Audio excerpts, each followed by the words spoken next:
Hey, good morning, folks. Meteorologist Mark Torregrossa with MLive and the morning weather update. Kind of a lot of weather going on. Let me give you just kind of the verbal rundown of what has happened. Hey, good morning, everyone. Larry 56. Did you get any sleep? Yeah, asking that to everybody because a lot of lightning, a lot of noise, severe weather, and flooding too. So we have a quick burst of possible severe thunderstorms from about Jackson to Ann Arbor to Detroit this afternoon. Right in the heat of the day, I'm calling it 2 p.m. to 5 p.m. We'll watch that. So we have severe weather in the forecast for Michigan, but for most of us, it will not be severe today. Most geographical area, although the severe weather will be hitting one of the most populated parts of the state. Now, I'm watching two major storm systems still to come at us.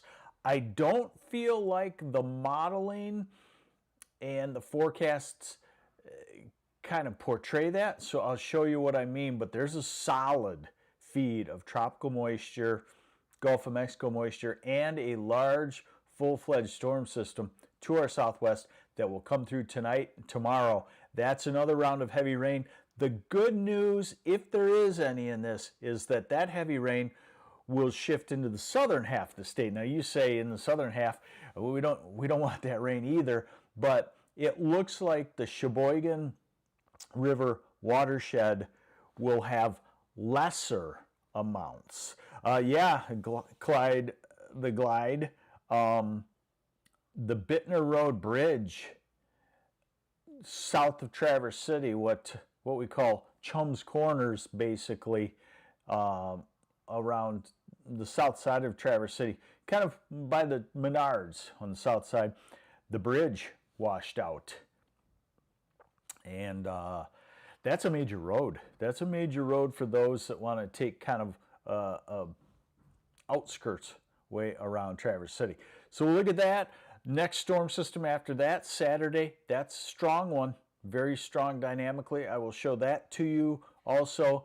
And then it looks like things quiet down and a pattern change to a more wavy pattern might be trying to settle in for a couple of weeks, and that would slow down the rains. I thought let's start with what has occurred. So this is the total rainfall over the last 7 days, not including the last 24 hours. That hasn't been posted yet.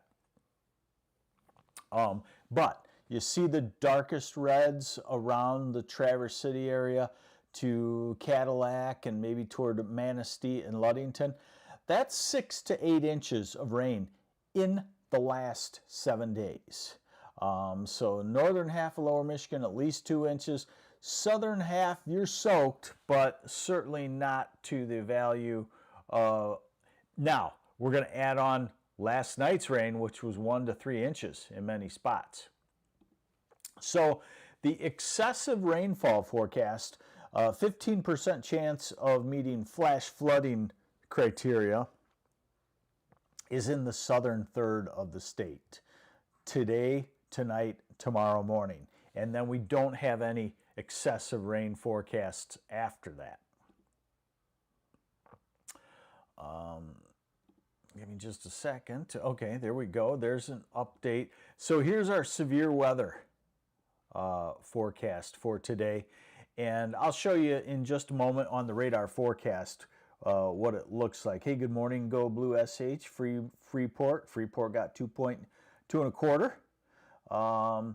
Good morning, Soggy, Ludington. Okay, so here is the severe weather forecast for today. The overall forecast for severe weather from Lansing to Detroit southward, south of Grand Rapids. Really, I think it's going to be in the southeast part of the state. I'll show you on the models in just a moment here. The tornado chance, 2%, basically from Detroit to Lansing to Grand Rapids southward. But again, I'm targeting Jackson, Ann Arbor area, and Detroit for the chance of severe weather, 2 to 5 this afternoon. A quick blow-through type thing. You could see the wind forecast in the same spot. Severe hail, not as great of a threat as it was yesterday. Tomorrow's severe weather would just be leftovers in the very early morning in the far southeast. There you see Friday, the next strong storm system. I'm going to show that to you starting to come out. So Friday is a quiet day for us. And Saturday, out there a ways, they have the southeast highlighted. This will all be a timing thing, and that area could move dramatically northwest or southeast. We'll just have to know that that is a significant storm that I've been tracking. I've been tracking that one at least for a week, I would say.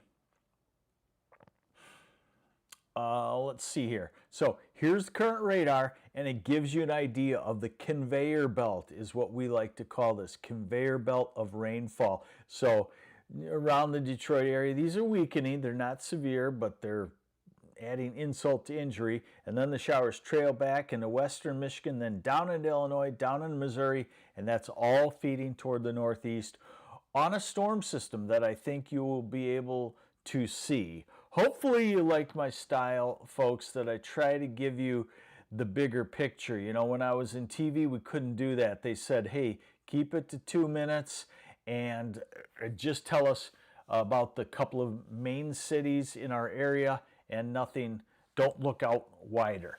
There was a point where we could not show a U.S. map, and all of us meteorologists thought that was really crazy.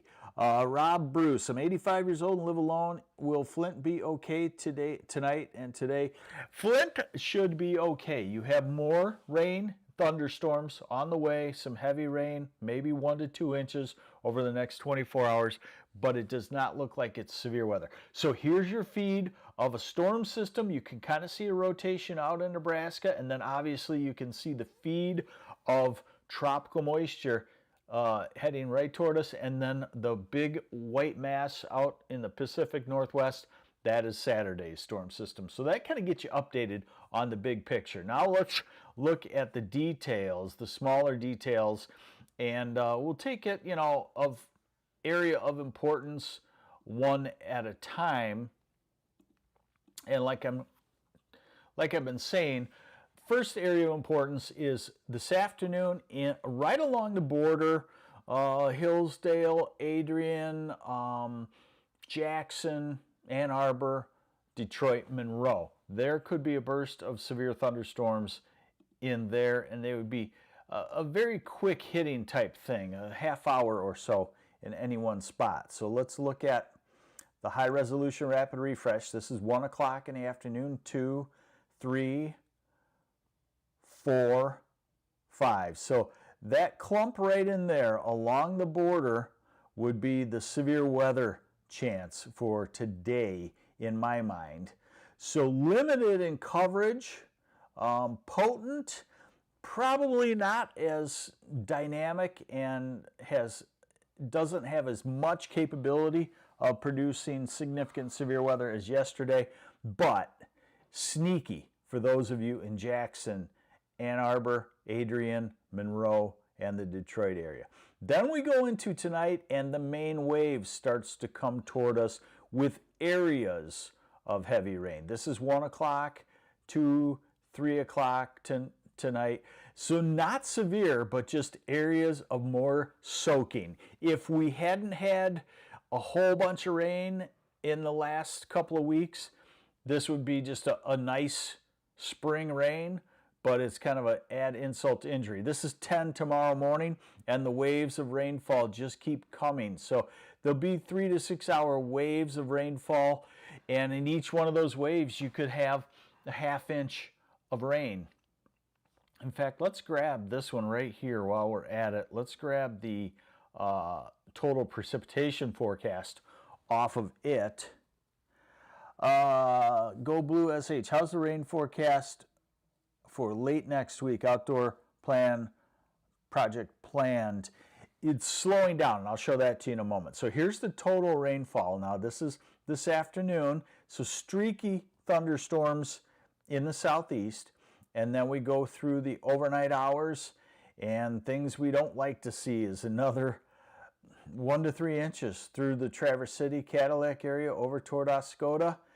And in the south, another 1 or 2 inches. And remember, This model is pretty good at forecasting thunderstorm output, but when a thunderstorm really gets going, this model will under forecast the amount of rain. But I'd call it a 1 to 2 inch rain for a lot of us in the next 24 hours, with some 3-inch areas. And in the far northern part of lower Michigan, a very important watershed, Sheboygan River watershed. The good news is you may stay out of significant additional rainfall. So let's certainly hope that's the case. All right, what do I got next here for you? Okay, so we've covered today, that is the burst of severe thunderstorms possible, Detroit, Ann Arbor, Jackson, Adrian, Monroe, middle of the afternoon. Then tonight, the rain blossoms, areas of half-inch rains into tomorrow. Then we look at Saturday. Now, Saturday's a different beast. Saturday is a cold front that's going to blow on through and then change the air mass to a drier air mass, cooler air mass for a few days after that. A lot of you will say, oh, I don't want it to cool down. One thing I always like to point out is that if you get into cooler air, you get into less moisture too. That's one of the reasons why it's so heavy rainfall recently, is because we've had almost June type air here in April. So this model will show that idea. This is this afternoon. This is overnight tonight. You see my idea of areas of rain and thunderstorms. No dynamics really to make severe weather, as in tornadoes, large hail, or damaging winds, aside from that stuff in the southern part of the state this afternoon.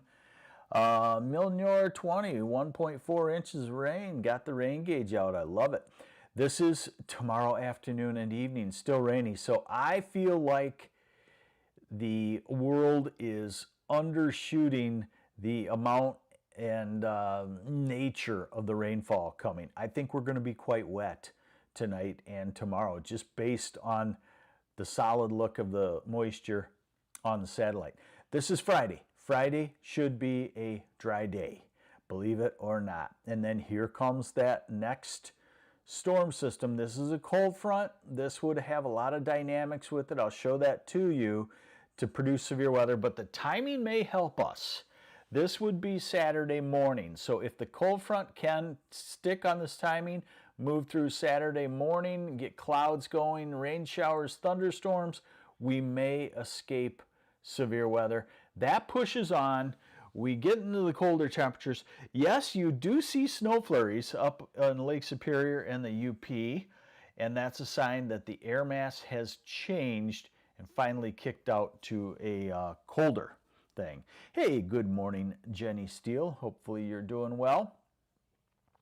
So here is the handmade by a human meteorologist, kind of assimilating all of the models, putting it together. I like this for a general rainfall forecast through tomorrow's rain. 1, 2 inches, southern half, maybe 3 inches. Northern half, you're going to have a solid 4/10 to maybe 1 inch of rain in places. And that's the Wednesday night, Thursday rain. And then remember, we've got Saturday, and that adds on another inch, and it adds it on everywhere. And so in the south, you've got 3 or 4 inches coming. Now, as we run this out farther, you see it goes dry. Temperatures. 70s again today, tomorrow, Friday in the 70s, Saturday ahead of the front, warm. Behind the front, the UP, only in the 30s. Sunday, much colder. And Monday. And then we start to rebound again already by Tuesday and Wednesday. Okay, so one last thing for the weather nerds out there. Remember, I always like to show you the upper airflow so you can get a big picture of what's going to be happening. We've targeted this. You got to admit it. We've targeted that we're going to get into a southwest flow, a lot of waves, could be quite moist. Usually it does not overperform Unfortunately, in this case, it is overperformed. Now what I'm going to show you is the strong dynamical system. Well, tonight I'm going to show you why I feel like there's going to be more rain than what everything is kind of depicting. And there are a lot of reasons for that. I won't really go into them. And then Saturday looks like a dynamical storm system. And then you're going to see a pattern change. It's a very important pattern change. It's trying to form what we call an omega block. Omega is that Greek letter that kind of looks like a horseshoe, okay?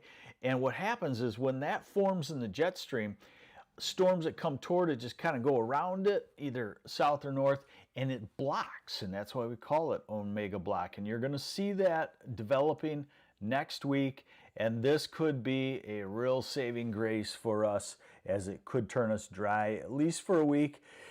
And you know, weather is nutty. It can all of a sudden shut off and we can go dry, but we can handle dry for a long time now.